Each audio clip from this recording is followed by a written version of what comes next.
Good morning. எப்பவும் போல நம்ம கொய்யா செடி இந்த வாட்டியும் காய்ச்சிருக்கு. இது 3வது முறையாக காய்க்குது. உரங்கள் எல்லா வாட்டியும் நம்ம கொடுக்கறது மாதிரியே கொஞ்சம் மீன் வேஸ்ட், வாழைப்பழத்தோல், அப்புறம் கம்போஸ்ட் இதெல்லாம் தான் கொடுத்துருக்குறோம். ஒரு காய் ஆல்ரெடி பறிச்சிட்டோம். காய்கள் பறிக்கிற ஸ்டேஜில் நம்ம பறித்து எடுத்தால் தான் மிச்சம் இருக்கிற காய்கள் பக்குவமாக விளைஞ்சு கிடைக்கும். செடிக்கு பூச்சி தாக்குதல் எதுவும் இல்லை.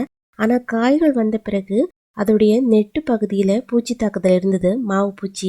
அதுக்கு நாங்கள் வேப்பெண்ணெய் கரைசல் அடித்து விட்டு அந்த பூச்சியை அகற்றி விட்டுருக்கோம்.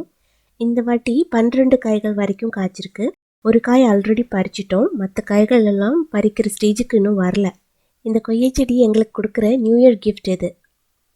நம்ம வச்சிருக்கிற பூச்செடிகள் எல்லாம் கொஞ்சம் கொஞ்சம் பூக்கள் பார்க்க முடிஞ்சாலும் இந்த ஆர்கிட் செடியில தான் பூக்கள் ரொம்ப நாளாக வரவே இல்லை. செங்கல், தேங்காவோட கொட்டை இதெல்லாம் வச்சு தான் இந்த செடி நட்டுருக்குறோம். இதுக்கு தண்ணி மட்டும்தான் ஊற்றிட்டு வரோம். எந்த விதமான ஸ்ப்ரேயோ இல்லை கெமிக்கல் உரங்களோ இந்த செடிக்கு கொடுக்கறதில்ல.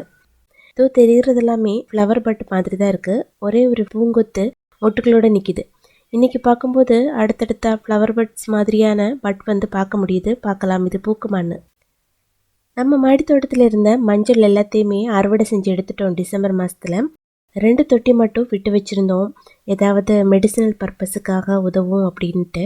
அப்போ தான் பொங்கலுக்கு பானையில் கட்டுறதுக்கு மஞ்சள் வேணும்னு கேட்டாங்க. நமக்கும் நம்ம பக்கத்து வீட்டுக்குமா 2 மூடு மஞ்சள் எடுக்கலாம்னு சொல்லிட்டு ஒரு தொட்டியில் இருந்த மஞ்சளை எடுத்தேன். இதில் உள்ள ஏதாவது இருக்குமானே டவுட்டாக இருந்தது. திருப்பி பார்த்தா அந்த பக்கத்தில் நிறையவே மஞ்சள் இருக்குது. கைகளால் மண்ணை உதிர்த்து விட்டால் ஒருவேளை மஞ்சள் உடஞ்சி போயிடும், அப்புறம் அதோட லுக்கே போயிடும்னு சொல்லிட்டு கொஞ்சம் தண்ணி எடுத்து அதில் மூழ்க வச்சு நல்லா மண்ணையெல்லாம் க்ளீன் பண்ணிவிட்டு நமக்கு தேவையான மஞ்சள் எடுத்துருக்குறோம்.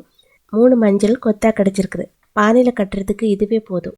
இந்த மஞ்சளோட இருந்த துளசி செடியை திரும்ப அதிலே நட்டு வச்சுட்டேன். இதோட வேரெல்லாம் மண்ணை விட்டு செப்பரேட் ஆனதுனால இதோடைய எக்ஸ்ட்ரா கொம்பு இலை எல்லாத்தையும் கட் பண்ணி விட்டுட்டு சின்ன செடியாக வச்சுருக்கிறேன். இது தண்ணி ஊற்றுனா தழைச்சி வந்துடும்.